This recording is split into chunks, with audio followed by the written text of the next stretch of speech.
The owner, the founder, उसकी personality, उसकी energy, उसकी ethics and most important execution skill.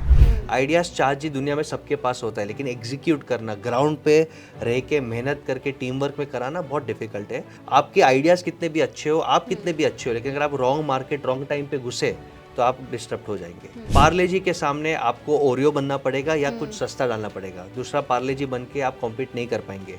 ओला उबर के सामने आप थर्ड ब्रांड नहीं कर पाएंगे। तो डिफ्रेंसिएशन क्या है? Is there marketing ability. क्योंकि आप कोहिनूर हो लेकिन लोग आपको पहचानेंगे नहीं, तो कोहिनूर की कोई कीमत नहीं करता। So how well you can market, communicate. Number one thing is mindset. They are hesitant to invest in their own business. उनका फिक्स माइंडसेट है कि मुझे घर पैसे लेके जाने हैं, लेकिन जो धंधा आपको कमा के दे रहा है उसमें आप आज टाइम आगे आप इन्वेस्ट करो, टीम में आप इन्वेस्ट करो, टेक्नोलॉजी में आप इन्वेस्ट करो, एम्बियंस में आप इन्वेस्ट करो, मार्केटिंग में, वो हेजिटेंट रहते हैं। आपको दुबई में कंपनी रजिस्टर करके ग्राउंड पे आने के लिए 3 दिन is enough. 24 hours for company registration, 3 दिन में आप हिट कर सकते हो। वेरएस इंडिया में कभी कभी जीएसटी का नंबर निकालने के लिए, टैन का नंबर निकालने के लिए आपको 10 धक्के खाने पड़ते हैं। आज भी वो बाबूडम है। वहाँ के लोग थोड़े सिंसियर है, हमारे लोग थोड़े जुगाड़ू है। जुगाड़ is good for short term क्योंकि आप शॉर्टकट निकालते हो, बट लॉन्ग टर्म सस्टेन नहीं करता क्योंकि लॉन्ग टर्म के लिए इनोवेशन चाहिए और फंडामेंटल चाहिए। आपने अभी स्टार्टअप्स का जिक्र किया कि आप बहुत सारे स्टार्टअप्स में फंड करते हैं। किस स्टार्टअप में फंड करना है, किस में नहीं करना, किस में कितना पोटेंशियल है, वो कैसे जज करते हैं? मेरे पास सिंपल 5 पॉइंट फॉर्मूला है और 5 पॉइंट्स में अगर सब टिक मार्क है तो हम उनमें डेफिनेटली इन्वेस्ट करते हैं, हमारा ग्रुप इन्वेस्ट करता है। वो 5 पॉइंट्स क्या है, हम जानना चाहते हैं। पहला, हम घोड़े पे नहीं उसके जॉकी पे बैठ करते। The driver, the owner, the founder, उसकी पर्सनैलिटी, उसकी एनर्जी, उसकी ethics and most important execution skill. Ideas charge जी दुनिया में सबके पास होता है, लेकिन एग्जीक्यूट करना, ग्राउंड पे रह के मेहनत करके टीम वर्क में कराना बहुत डिफिकल्ट है। तो हम वो उसके हिस्ट्री से, बैकग्राउंड से, रेफरेंस से निकाल लेते हैं, बात करके पता चल जाता है। सेकेंड, एक्सट्रीमली इंपॉर्टेंट कि वो क्या बिजनेस प्लान कर रहा है या क्या बिजनेस ऑपरेट कर रहा है, because market is very very important. आपके आइडियाज़ कितने भी अच्छे हो, आप कितने भी अच्छे हो, लेकिन अगर आप रॉन्ग मार्केट रॉन्ग टाइम पे घुसे तो आप डिस्टर्ब हो जाएंगे। So the market is very very important. Third, आपके प्रोडक्ट और सर्विस में नया डिफरेंट क्या है। पार्ले जी के सामने आपको ओरियो बनना पड़ेगा या कुछ सस्ता डालना पड़ेगा, दूसरा पार्ले जी बन के आप कॉम्पीट नहीं कर पाएंगे। ओला उबर के सामने आप थर्ड ब्रांड नहीं कर पाएंगे। तो डिफ्रेंसिएशन क्या है? Fourth, extremely critical is cash flow management, कि उनके फाइनेंसिस के प्लान क्या है, क्योंकि अब फंडिंग विंटर आ चुका है, ब्लाइंड मनी नहीं मिलता, तो मनी से वो क्या इन्वेस्ट करने वाले। And last, very very important is there marketing ability. क्योंकि आप कोहिनूर हो लेकिन लोग आपको पहचानेंगे नहीं, तो कोहिनूर की कोई कीमत नहीं करता। So how well you can market, communicate. So this 5 parameters अगर हम लगता है तो हम डेफिनेटली हैंड होल्ड करते हैं, इन्वेस्ट करते हैं। एमएसएमई सेक्टर में आपकी काफ़ी स्ट्रॉन्ग पकड़ है, मजबूत है काफ़ी। इंडिया में अगर हम एमएसएमई सेक्टर की बात करें, बहुत सारे स्टार्टअप्स हैं, बडिंग एंटरप्रेन्योर्स हैं, कुछ ऐसे लोग हैं जो बिजनेस चलाते हैं बट एंटरप्रेन्योर वाले लेवल पे पहुंच ही नहीं पाए, स्टार्टअप बन ही नहीं पाए। क्या प्रॉब्लम आ रही है ग्राउंड रूट पे, ग्राउंड लेवल पे क्या प्रॉब्लम आ रही है? श्योर। एक बैकग्राउंड कॉन्टेक्स्ट देता हूँ कि अब तक 1 लाख एंटरप्रेन्योर्स को हमने ट्रेन किया है from various industries, real estate से लेके पेन मैन्युफैक्चर से लेके डॉक्टर्स, लॉयर, सबसे। Number one thing is mindset. वो एक रिजिड हो जाते कि नहीं, सब कुछ मुझे ही करना है। They are hesitant to invest in their own business. उनका फिक्स माइंडसेट है कि मुझे घर पैसे लेके जाने हैं, लेकिन जो धंधा आपको कमा के दे रहा है उसमें आप आज टाइम आगे आप इन्वेस्ट करो, टीम में आप इन्वेस्ट करो, टेक्नोलॉजी में आप इन्वेस्ट करो, एम्बियंस में आप इन्वेस्ट करो, मार्केटिंग में, वो हेजिटेंट रहते हैं।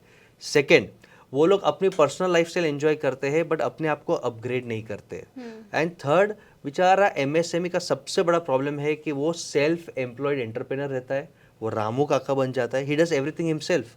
चेक भी साइन वो करेगा, परचेस भी वो करेगा, सेल्स भी वो करेगा, प्रॉब्लम आएगा गवर्नमेंट के साथ तो वही सॉल्व करेगा। तो he is not able to delegate, he is not able to trust in his team and systems. तो अगर स्ट्रैटेजी, सिस्टम और सेल्स के लिए वो राइट आदमी को रख देगा तो वो डेलीगेट कर पाएगा। थोड़ा इन्वेस्ट करना पड़ेगा लेकिन डेफिनेटली वो ग्रो कर पाएगा, नहीं तो दे विल गेट फिनिश्ड। आपने सबसे बड़ा फर्क क्या देखा है बाहर के एंटरप्रेन्योर्स में, इंडिया के एंटरप्रेन्योर्स में, वहाँ के एंटरप्रेन्योर स्टार्टअप इकोसिस्टम में, उनका ईज ऑफ डूइंग बिजनेस में इंडिया में बहुत फर्क होगा, आई एम प्रीटी श्योर। क्या है वो मेन फर्क? श्योर।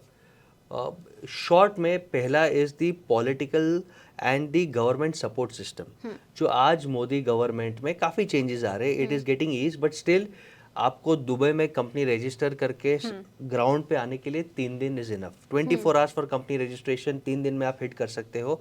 वेरस इंडिया में कभी कभी जीएसटी का नंबर निकालने के लिए, टैन का नंबर निकालने के लिए आपको 10 धक्के खाने पड़ते हैं. आज भी वो बाबूडम है. तो the government compliance environment is a big hurdle. Second is वहाँ पे ऑलरेडी इन्वेस्टर्स है. एप्पल, माइक्रोसॉफ्ट, ये जितने भी टेक कंपनीज है, वॉलमार्ट है, दे आर देयर.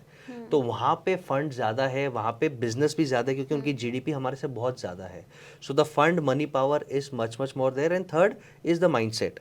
वहाँ के लोग थोड़े सिंसियर है, हमारे लोग थोड़े जुगाड़ू है. जुगाड़ is good for short term, क्योंकि आप शॉर्टकट निकालते हो, बट लॉन्ग टर्म सस्टेन नहीं करता, क्योंकि लॉन्ग टर्म के लिए इनोवेशन चाहिए और फंडामेंटल्स चाहिए. राइट. सो हम मोटा मोटी ये कह सकते हैं कि इंडियन पूरा अगर हम स्टार्टअप इकोसिस्टम की बात करें तो हर कंपनी राइट डायरेक्शन में नहीं जा रही. आउट ऑफ 100% हम ये कह सकते हैं कि हार्डली 30 या 35% ऐसे होंगे जो राइट डायरेक्शन की तरफ जा रहे हैं, अदरवाइज बाकी अपना पर्सनल राइट डायरेक्शन की तरफ जा रहे हैं. जी. बहुत सारी ऐसी कंपनी हैं जो आईपीओ की रेस में भाग रही हैं. yes.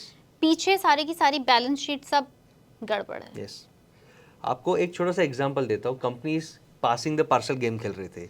आपके टोपी फंडिंग कर दिया 1 बिलियन पे, आपने 2 बिलियन पे कर दिया, 3 बिलियन पे, 6 बिलियन पे. ये बाइजूस का स्टोरी है. जब गाड़ी अटक गया, जिसका म्यूजिक अटक गया, जिसके हाथ में पैसा है, वो बेचारा डूब गया.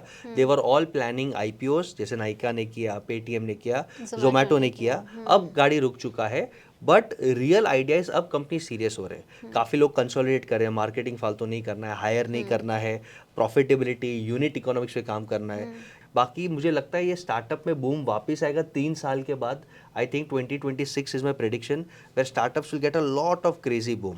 एंड आज के तारीख में भी select startups are getting funding. ऐसा नहीं कि फंडिंग नहीं हो रहा है. आपके अंदर टेक है, यूनिक आइडिया है, एग्जीक्यूशन एबिलिटी है, यूनिट इकोनॉमिक्स है, तो आपको आज भी फंडिंग मिलेगा. मतलब आपका आइडियल अगर आप कंपनी कह सकते हो सिंस द बिगिनिंग, वो कौन सी है? एक या दो, if you want to name any. मैं 3 कंपनीज देता हूँ. I love this 3 companies. और उन्होंने पहले बिजनेस मॉडल पे, यूनिट इकोनॉमिक्स पे काम किया. जीरो था. कितना अच्छा डिस्ट्रप्शन किया मार्केट पे. Bootstrapped completely. फंडिंग नहीं चाहिए. फंडिंग क्यों चाहिए? It's a unicorn and a proficorn. Second Zoho, build a services for software. एक है फाइनेंशियल इंडस्ट्री में, जोहो बिल्ड सर्विस और सॉफ्टवेयर है यूनिकॉर्न. अब वो अलग सॉफ्टवेयर को ले रहे हैं इंडिया से लेके. They are planning to be next Infosys. And third, my darling example for all, DMart. DMart का बिजनेस मॉडल कितना क्लियर है. स्केल पे काम करो, कस्टमर को अच्छा दो, सस्ता दो. और इंडिया में अच्छा और सस्ता चलेगा तो आप प्रॉफिकॉन बनोगे. But to sustain with that vision, क्योंकि बिग बाजार भी एक बाजू पे था, लेकिन बिग बाजार ने वो विजन को सस्टेन नहीं कर पाया, वॉट एवर रीजन, और डीमार्ट ने कर दिया. And it is such a valuable company. तो मुझे हमेशा लगता है कि सिर्फ फंडिंग पे नहीं, बिजनेस मॉडल पे आप काम करेंगे तो there are lot of success stories that are happening. Well, I think बातें तो हमारी बहुत इंटरेस्टिंग हैं, चलती ही रहेंगी, but we need to end the conversation somehow. But हाँ, हमने एक बहुत ही अच्छी सक्सेस स्टोरी से कॉन्वर्सेशन एंड की है. And thank you so much for being here and sharing your journey and sharing insights on some of the biggest success stories and failures and things to do and things not to do if you are a startup, if you are a budding entrepreneur. ये चीज़ें आप अपने दिमाग में ज़रूर बिठा लीजिए, गांठ बांध लीजिए, क्योंकि ये वाला ज्ञान बार बार आपको नहीं मिलने वाला है. Thank you so much viewers for being there on Paisa Live and we'll come back again very soon.